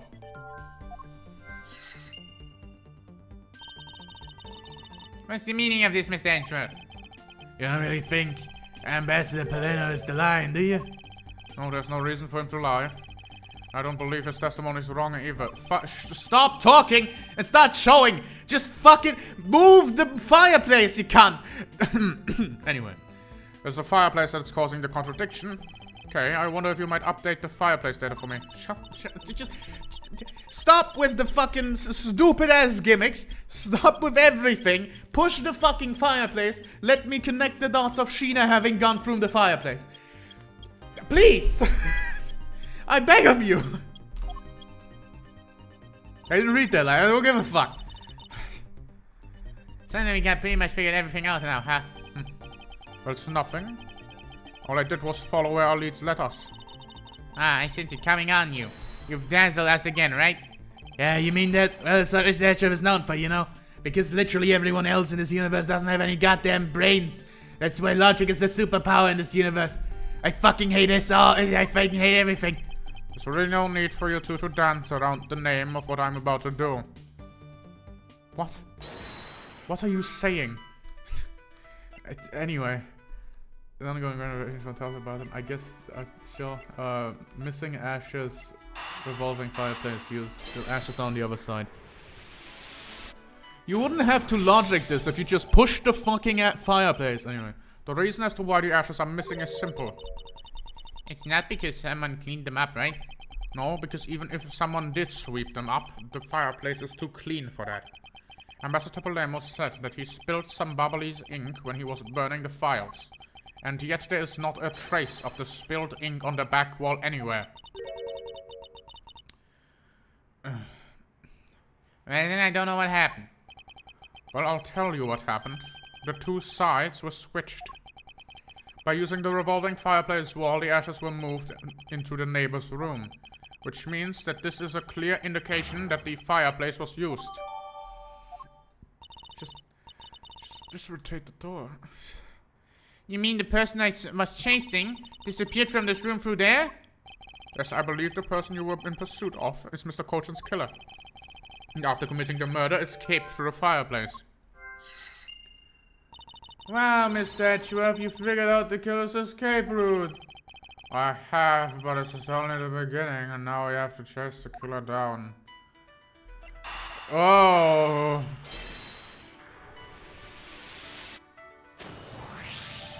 If the killer used the fireplace in the first room to escape into the next, then it's only logical for us to talk to the person who was in the neighboring room. The person who was in the room next to us it was that person, sir. Yes, Detective. Agent Sheena. Investigation complete. It's looking more and more like Miss Sheena is the killer, isn't it? Let's not jump to conclusions yet. We need to go through what we know so far. She came running straight into this room from the next one and instantly accused you. Furthermore, she claimed that it could only have been you that killed Mr. Colton. I don't have any proof yet, however, I know she is hiding something from us. Okay then, don't go ahead and ask Miss Sheena herself. No, not yet. There's something that needs to be done first. Detective Gumshoe? Sir, is it my turn to do something, Mr. Edgeworth? Yes, I have a two-part special assignment for you. First, I need you to run a handwriting analysis on the Master 2's note. Okay, I get the lab bites on that right away. Second, I want to see if you can fit through the revolving fireplace wall. Right now, sir? No, next decade, of course now. We need to test our hypothesis first, don't we? Go on, Gummy, you can do it. Alright, I'm gonna do this like a real man. Here I go, through the fireplace and back. Shouldn't need to psych yourself up that much for such a simple task, Detective. Right, the wall inside the fireplace really did turn. That's so sweet. Now I want to try going through there too. There is a secret passageway through here. I had no idea. It would appear that the ash really was pushed in the other room. Furthermore, the bubbly ink you spilled to the ambassador is right here on the back wall. Okay, here I go, sir. Detective, I'd like you to go through there under the same condition as the killer. Huh? There's all the ash and stuff. And your point is, now we're short on time, so if you could please hurry on through. This is... Why? He's also bigger than her. Any fuck it. Yeah, yes, sir. Okay, now you have the pre-whole picture, right? No, not yet. There remains a few mysteries to solve. Such as the Yatagarasu's whereabouts, the other smuggling ring members, the two weapons that made it across the border, and misused stole 7 years ago. In fact, we haven't figured out a thing regarding on how Miss Yu is related to these embassies. It's pretty fucking obvious. I mean, look at the animations. Anyway, if you haven't figured it out yet, I'm not going to say anything, but the animations of Sheena tell a story. Mr. Edgeworth. A number of pieces connect in a very complicated way in this case. It's almost enough to make one completely mentally exhausted. No, it isn't. It's very simple, actually. What are you saying, Mr. Edgeworth? I thought you were the one who said it's easy if you follow the leads. Is that supposed to be an impression of me, Kay? It's the info gathering you need. Gummy and I can help you with that. Then all you have to do is show off your fancy schematic logical deduction. It's just... The writing is so bad. This writing is so bad. Why can only he use his brain? Why can... Show off. It does seem like I'm being boastful when I do that. Let's not overcomplicate matters, okay, Mr. Edgeworth? We've been so focused like a laser on only what seems strange and out of place. So no wonder nothing clicked when you haven't unlocked anything yet. But if we were to think things through calmly, the answer should come to us. Okay. That's the sort of thing I say to myself. When I'm practicing how to unlock padlocks, you know? That is something that I hope practice doesn't make perfect for your sake. Yay, looks like you're head back to straight-laced self again. Hey, Mr. Edgeworth, I'm back, sir. Yes, I can see that. Good work, Detective. Looks like you can use that fireplace like a door, sir. Are you alright, Gummy? I'm okay. Just a bit of ash and dust, that's all. Your jacket has gotten quite filthy. I see the hem has practically turned black. Yeah, well, there's quite a bit of unburned ink got on it, sir. I see. Thank you, Detective. You did a fine job. I'll even pay for the cleaning bill for your trench coat. Right? No, sir, I could never. It's just my old coat, sir. If it was a coat I actually cared about, then I'd get it clean, but, you know. I see. Very well then. As you wish.